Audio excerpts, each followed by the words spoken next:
Your lunch No, number, just do all the just do the whole alphabet in front of your lunch number. So like A lunch number, B lunch number, C. And then AA, then yeah, AB, and then AC, AD, and then BA, Okay. BB, BC, BD, all the way up to ZZ. We know how to do this. Okay, so real quick, what is, if we take a parent graph, That seems apparent. parent graph, let's just do the parent graph, e to the x. Okay, what's that look like, e to the x? What's an exponential function look like? Starts out slow and gets faster. Going up. So as x approaches negative infinity, what does this approach? Positive infinity. No. As x approaches negative infinity, I would be taking Or that. e to a large negative power. What's a negative power mean? Means it's on the bottom of the fraction. Bottom, So it gets smaller. and it gets big, so the bottom of the fraction is going to get huge, so it's going to go to 0, isn't it, right? What is f of 0? 1. 1. Anything to the 0 power is 1, right? And then as x increases, this would start to look like we'd expect an exponential function to look, right? So it just does that, right? It's a bad asymptote. You get the idea, right? Okay. Oh, what? That's a bad asymptote. Okay. Yeah. Okay. Okay. That's what I thought you were looking for. Jeez. That took me a second. Yeah. I noticed the wheels were turning. Okay. No, I honestly wasn't sure what you said at first. Okay. So I want to know then, if we did some transformations of this, I could stretch this thing vertically by multiplying by a constant, right? Okay, what does that essentially do? It just changes the place where it crosses the y-axis, which changes the initial value, what we talked about yesterday, right? So if I multiply by some constant, that's essentially the initial value of the function, like we had for our population growth model, right? Okay, what happens if we want to horizontally stretch or compress? Well, that means I'm going to multiply the argument by the reciprocal of what I want to do, right? Does that make sense? Because the model is, we know that in general, g of x,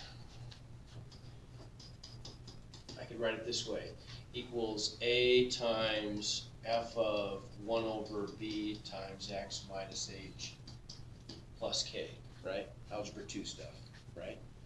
Where a represents horizontal stretch, compression, or reflection if it's negative.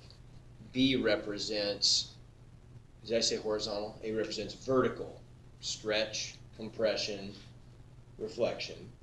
B represents horizontal, stretch, reflection, compression, right? So if I want to move this, if I want to stretch this thing horizontally, I could make B a positive value, right? Bigger than 1. So we would end up with something like, if I want to stretch it by a factor of 10 horizontally, I'd end up with e to the 1/10 x, or x over 10, right? Everybody agree? Okay. More importantly, if I want to reflect this thing over the y-axis, I would just make b negative, right? And so that would just look something like this, right? So what's that going to do? Well, that's going to make it go like that, right?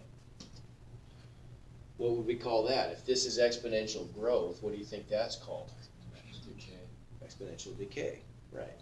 Okay, just review, right, from Algebra 2 and pre-calculus, right? So, okay, so then let's go back to our exponential growth model. Okay, we could look at something, we could make this more general, and let's not call it P anymore. Let's go back to calling it like Y. Okay, bad thought. Better stay away from it. So we'd end up with y of t equals y naught e to the kt. So if k is a positive constant, right? So let's make the assumption here in both of these that k is greater than 0. Then if I want to do exponential decay, I would just put a minus sign in front, right? Okay. So let's do something like this. Would you agree that yesterday we came up with this model making a really simple assumption that the rate of change of population is proportional to population size, right? Let's look at a decay example. What if we want to look at radioactive decay? What is the rate of radioactive decay have to be proportional to? How much you have of the sample, right? So the same model fits, doesn't it, right? Same exact model fits. So it's going to fit, once again, it's going to fit this model, but in this case, k would just be negative, right? Okay. Let's not make this, we'll come back and add this later if we want to. We won't even say that. So negative value of k is decay, positive value of k is growth, okay? Let's figure out, let's say we get something like this. Let's say we want to figure out a useful number for radioactive decay is the half-life. What's the half-life mean? How long you have until it happens. Okay, how long it takes for half of it to decay away, right? So we could find that, right? We could say then, we want to solve for t in this case, don't we? Right? What do we want the value of y to be? 0. Not 0. Oh, If this is the initial amount, oh. what do we want it to be? So for finding half-life, you just told me what it means. If y naught is the initial amount of uranium, So U-238, let's say. Why or 1/2 It'd be half of that, wouldn't it? Right? So we want to set this equal to half of the initial amount, right? And then we just want to solve for the amount of time it takes for that to happen. Right? Does that make sense? Okay. So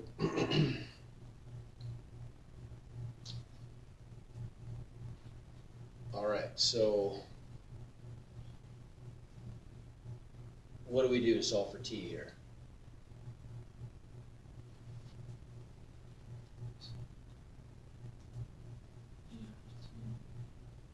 We have to You decide have on to the get k. the e because you can't find the Okay, difference, so good. you have to- And we could divide both sides by why not, right? But why not? Okay, why not? Yeah. And so then I'm going to get rid of the x, I'm going to log both sides, right? Everybody agree? So then I end up with the natural log of 1/2 equals kt, right? So then I could simplify that. What's the natural log of 1/2 equal to? It's the log of a quotient. What's our property of log say about that? Oh, it's subtracting. Log 1 minus log 2. What's the natural log of 1?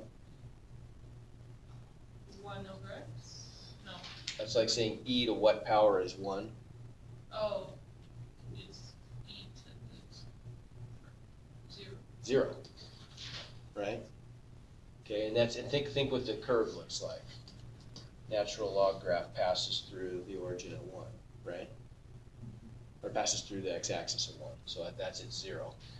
Okay, so then we end up with kt equals negative log 2, and so t is equal to negative log 2 over k, right? Now that's significant because what did we say k was? We defined k is the growth or decay constant, right? It's a growth constant if it's bigger than 1, or if it's positive, right? It's a decay constant if it's negative. Agreed? Okay? So then all we need to do to find the half-life is we would just have to have we'd have to be able to figure out what K is. And if we knew what K was, we've got a general formula that predicts the half-life then, right? So I guess we should say probably something like this, like T sub H for the time per half. So that's our half-life, right? Okay, so then let's just say, I'm just gonna use an example we got in here where,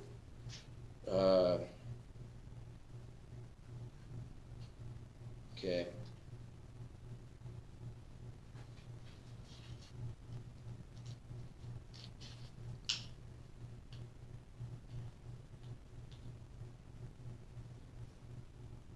Okay, so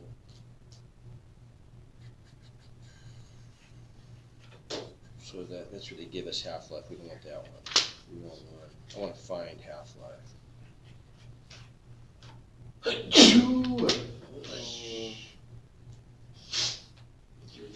I'll just make one up if we don't have one here. Surely. Serious?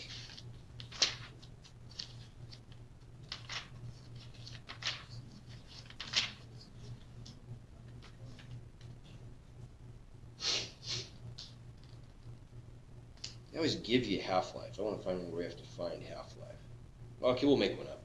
So here's an example. Let's say that we start off with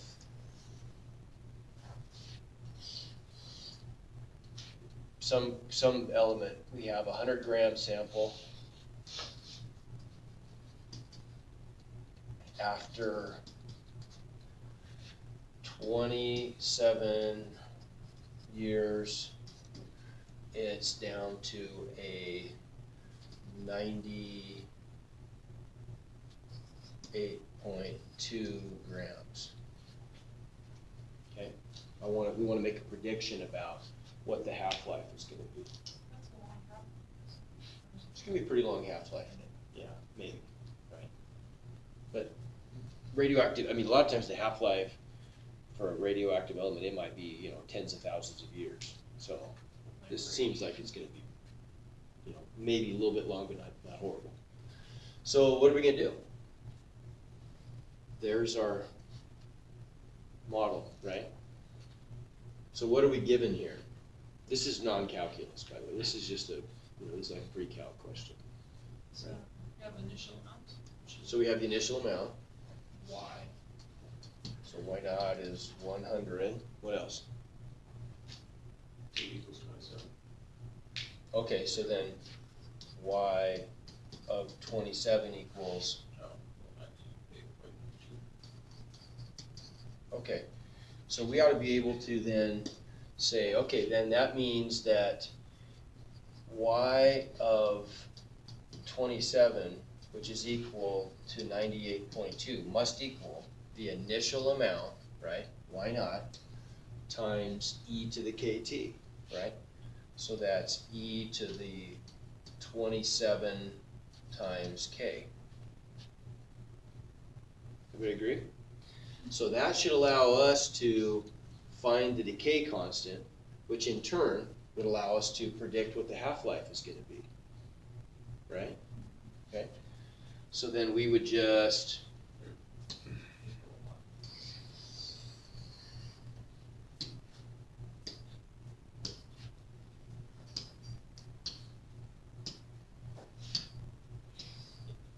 right. So then we could solve this thing, right? So we end up with the equation e to the 27k equals 0.982,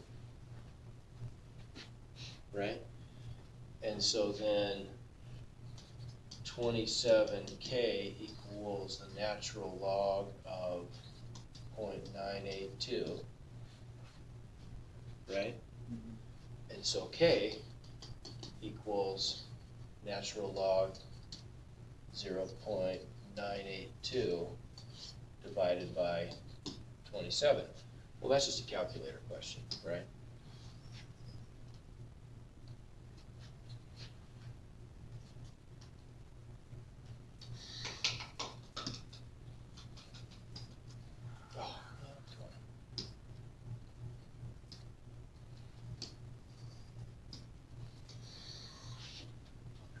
so let's calculate that. So we get natural log, oops, natural log 0.982 divided by 27 is that. Okay, pretty small number, right? But now we can go back and we can go back to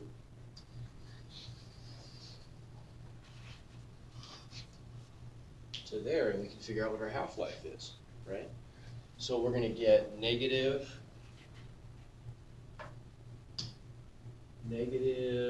whoops,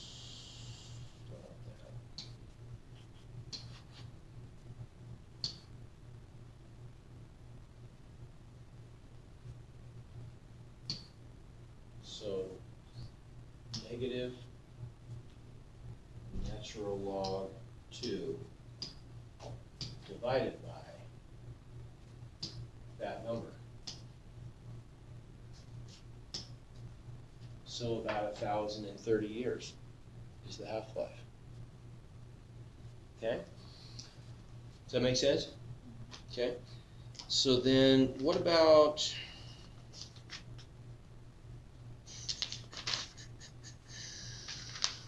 let's look at what's another interesting what we can do with this.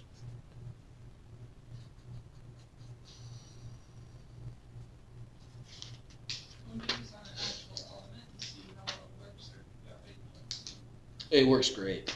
It works flawlessly. It works flawlessly because there's such a large number of particles in a sample that statistically it follows the half-life perfectly.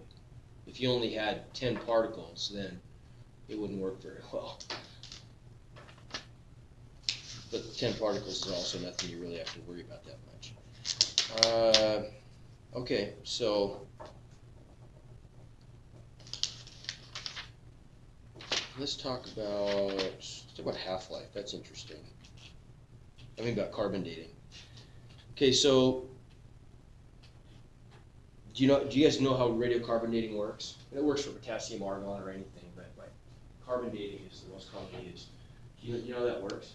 they somehow measure the carbon in something. Okay, they measure an isotope of carbon. So carbon-14 is an isotope. Normal carbon is carbon-12, right? Carbon-14 is an isotope of carbon. Carbon-14 is released into the environment through volcanism at a relatively constant rate, right? So if you look at the amount of carbon-14 in the environment, it's the same. It's pretty normal, right? Pretty static. But carbon. So what would happen then if, let's say, you were going to look at the remains of an ancient campfire that had charcoal in it, right? So charcoal is pretty much pure carbon, right? So if you took a sample of that, at the time that the campfire occurred, the proportion of carbon-14 would have been the same as it is today, right? Because the rate of introduction of carbon-14 is steady, right? Okay, but once the campfire has occurred and the coals are just sitting there, right, and they're trapped in the rocks somewhere or something, right, then what happens to that carbon-14? What happens to the carbon-14? It's a radioactive isotope.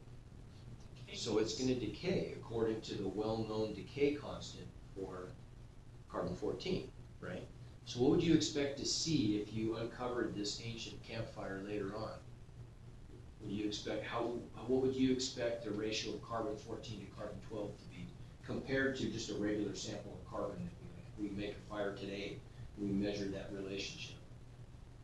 Less carbon-14 to decay. There'd be less carbon-14 because it's decayed by a predictable amount based on the decay constant, right?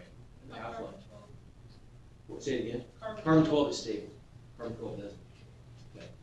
So then you see how that works, right? It's a relatively simple process, what we just did. If you measure the proportion in the sample, you can say, okay, well, this is how much carbon-14 remains compared to how much there should have been at the beginning. We know what the half-life is, right? So we can predict exactly, all the only variable to be solving for is t, right? So we can go work back and find out what the age, when was that campfire lit. Now, what are the only, so think about this as a scientist here. What are going to be the parts of that are going to introduce some uncertainty? How much carbon there was. Well, okay, that we know pretty accurately. So that's not a problem. We can look at, how would we find that? By the way, we know geologically that it's introduced at a constant rate. So there could be slight variations, and there are. But how could we for sure account for those? This is kind of interesting. This is where math and science intersect. It's interesting stuff. So we can go back, for carbon-14, it's spectacularly accurate because we can go back and we can actually find places in the geologic record where you can find yearly deposits that can be counted, right? So we can go back and we can literally count back and say, okay, here's an event that corresponds to the eruption of Mount Mazama, right? Crater Lake. That dumped a huge amount of ash around, so we can always spot that in the geological record. So any other contiguous pieces of carbon that are in that sedimentary layer, go back to that exact date, right? We know the exact date of that, right? So then you could measure those samples, and you could say, okay, well, that's the amount that's going to correspond. That's what the percentage is now for something that was deposited at that time, and so that what the years are, right? How many years ago that was. So now t is not the variable. What's the variable? The initial amount of carbon-14, right? So you can go back and say, okay, well, at that time, the relative abundance of carbon-14 in the atmosphere was this. And that's where that carbon comes from carbon dioxide, right? So does that make sense? So it's interesting. I mean, if you kind of put all this stuff together, you can see how the math is really, it really is the math holds up really well, right? It's a little bit more, notice when you look at the older the sample is, typically the larger the uncertainties are, because for one thing, the samples are smaller, right? And when you're measuring small samples, there's always going to be a little bit of measurement error. So if you're looking at, based on what the half-life is, carbon-14 is a relatively short half-life. I want to say, I don't remember, but I want to say it's like 5,700 years. I could be way off. But That's really short. Yeah, it is pretty short. Yeah, and so it's used typically for, like if you were doing some anthropological studies or something, right? That's what carbon-14 dating would be useful for. If you want to go back a long, long time ago, you'd have to use something with a much longer half-life, like potassium argon or something, where the isotopes decay much more slowly. Anyway, that's how all that stuff works. That's kind of interesting. So I'll probably throw you guys on this stuff. I think I'm just going to, as much as anything, I think I'll probably just throw you some problems where you have to kind of go back and do some of that. Another place where this shows up, and this is kind of interesting, is Newton's law of cooling. Okay, Newton's law of cooling says that it'd be useful if you were cooking a turkey, let's say, right? If you're cooking a turkey and the oven temperature is 425 degrees. If you put the turkey in and the turkey is 34 degrees, how do you think the temperature of the turkey is going to change relative to its environment, which is the oven? It's gonna heat up, right? It's obviously going to approach a value of 425. Okay, does it ever get to 425? Well, according to Newton's law of cooling, it never actually gets there, but it can get really close, right? What do you think you guys don't know a lot about heat flow, but the amount of heat flow is proportional to the difference in the temperatures, right? And so you see that this is going to be the same kind of model that we're building for this other stuff, right? The rate of change of the temperature of the turkey is going to be proportional to how far away the current temperature is from the oven temperature, from the ambient environmental temperature, we'd say, in physics, right? And so you're going to get this, it's going to rise relatively quickly early, but then as you approach, the temperature that you obviously never want the temperature of the turkey go to 425, that'd be a pretty terrible turkey. But you got to get it up to like 175, 180 or something, right? And so it slows down, right? Initially it heats up pretty quick, relatively quickly, but as you get closer and closer and closer, it goes more and more slowly, right? Does that make sense? So you could do the same kind of thing with that. It'd be the same kind of problem. Let's look at a couple other, some differential equation stuff. How about, what if,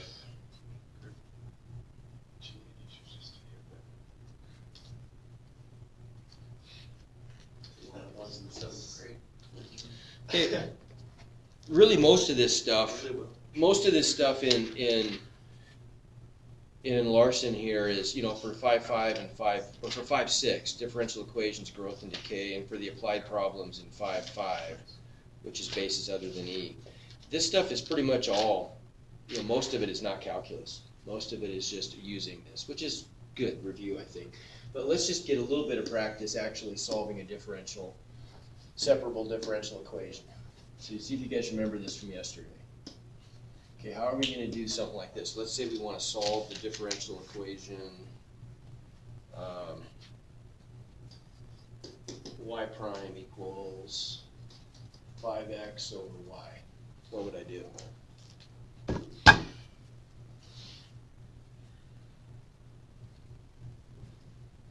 We want to change it to dy dx? Yes, we would. The first thing is we want to write this as dy dx equals 5x over y.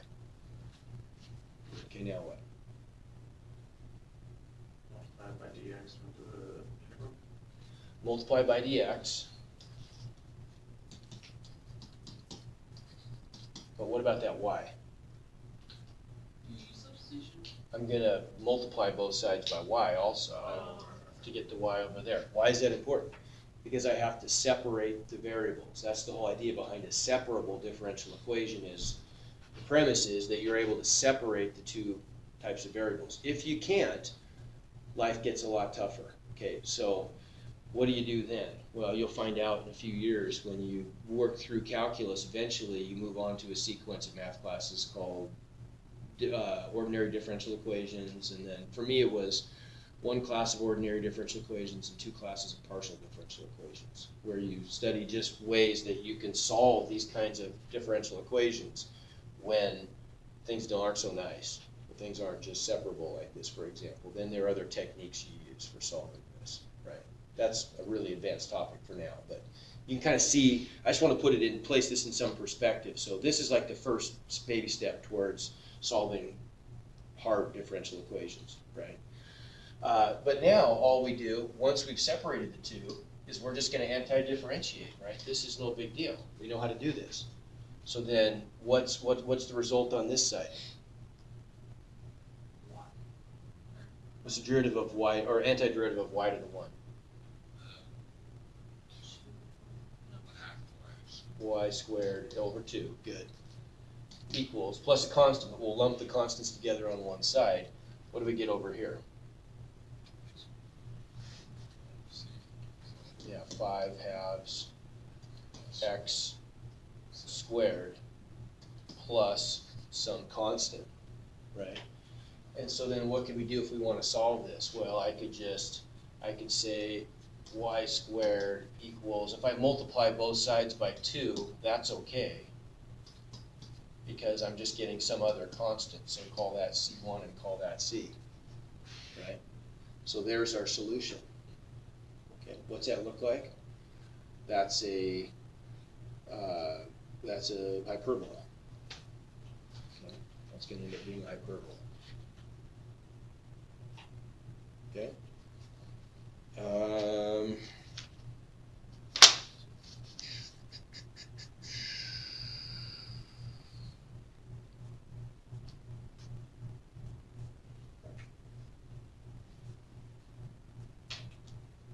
Okay. Yeah, really all the rest of this stuff is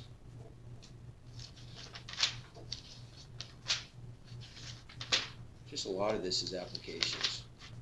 Okay, how about one like this?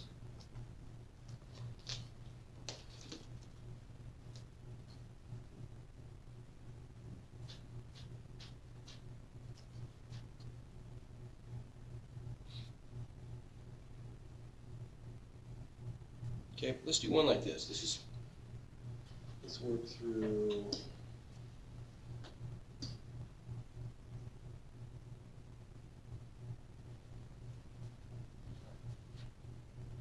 A couple parts to this. So I'm going to give you, here's a general solution. I'm telling you this is a general solution to this differential equation. Oops.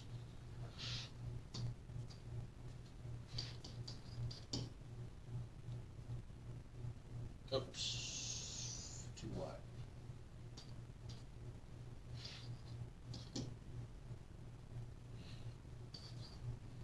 Okay, first of all, let's verify that that works.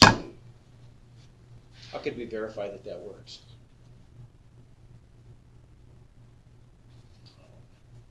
Find the, well, it'd be a long way, but you find the derivative. Yeah, and, we could just find y prime, couldn't we? Right? So we could just say, okay, well, if that's y, then what's y prime? Okay, this is good practice. This is one of our new derivatives, right? So c is a constant. Okay. So it becomes 0. Or no, So we'll just leave that out front. So what's the derivative of e to the minus e to the u? Times u prime. Okay, good. So we're just going to get a minus 2c times e to the minus 2x, right? So if we plug that in, then we're just going to get negative 2c e to the minus 2x plus 2 times y. Check. That is a 0, right? So we verified. Okay? Does that make sense? Okay, now though, what about part 2? So part 2 is we want to, and this is what we call a general solution, right? Because it includes, because it includes a constant, okay? Now let's find the particular solution that meets these conditions. Okay, so y equals 3 when x equals 0. So what do we do?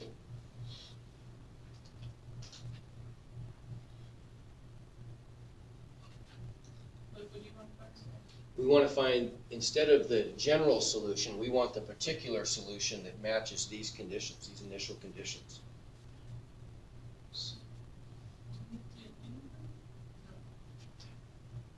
So really all we're trying to do here, You just plug in the numbers. yeah, right? This isn't calculus, right? This is, now all we have to do is solve for c.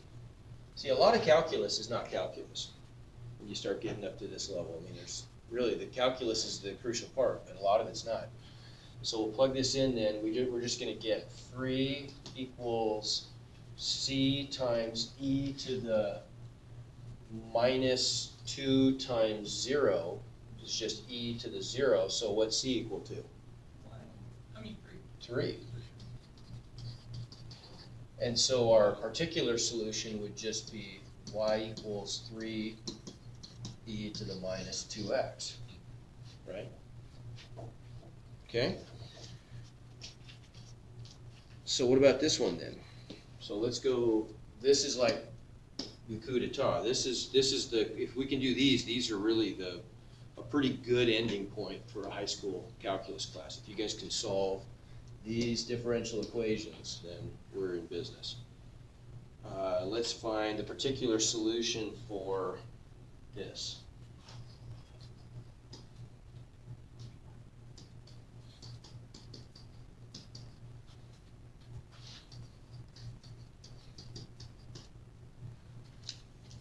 Okay, let's find the particular solution. Stare at that for a second. Now let's think about the steps. What would we have to do to solve that differential equation? The x on both sides. Okay. You differentiate. Good. So we're going to write it. We're going to write it as in terms of dy and dx, right? So we're going to get y times dy dx equals e to the x. Multiplied by dx. Okay, separate the variables, multiply by dx. So y dy equals e to the x dx. Okay, now what?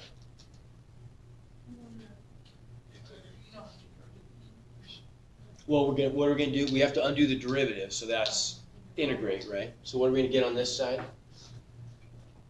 Y squared over 2.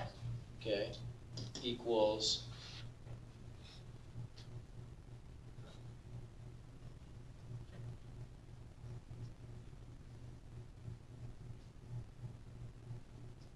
Just be x, e to the x plus 1 over x. just e to the x, right? Right, because it's its own derivative. Right. Remember that the antiderivative of e to the u du would just be e to the u, right? Okay.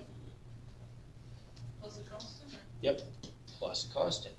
Okay, so now all we have to do is go back and take into account that initial condition, right, to find the particular solution. So what's that tell us then? So when x is 0, y is 4, we have to solve for c. So we're going to get 4 squared over 2 equals e to the 0 plus c. Okay, so this just gives us 8 equals C. 1 plus c. So what's c equal? 7, yeah.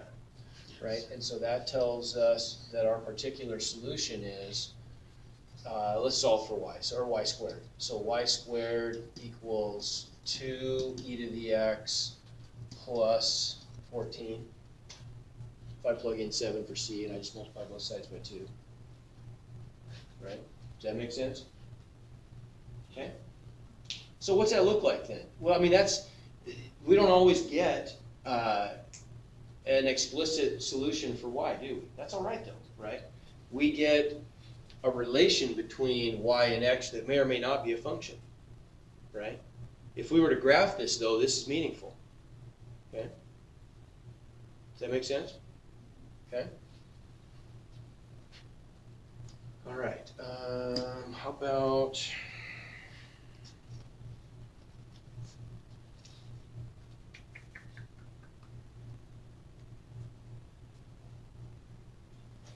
okay.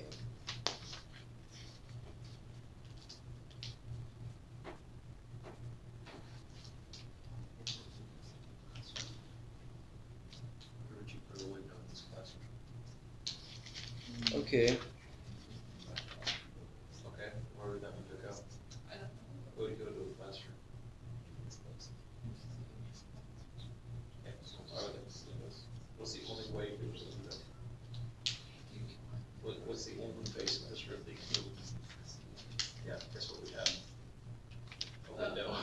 Glass over glass. It's still a window. It's not like. They're not gonna be. It's still a window. Damon's like. Because you can't actually see the sky. Yeah, because they don't want us to turn on. What? Every time it snows, just hail's a little bit bigger than we're expecting.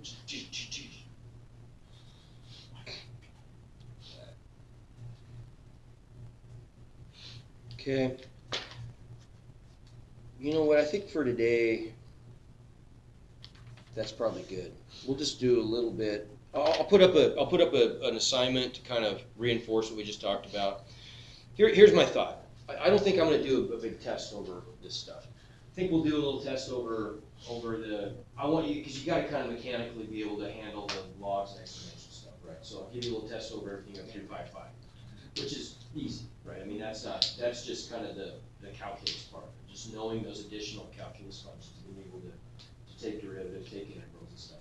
But then for this other thing, for this application, I feel like we're just getting so late that I don't want to give you some big onerous test. Let's do like a take-home test. So I'll let you do it outside of class, like an assignment that you just have to do on your own. Like a written one though?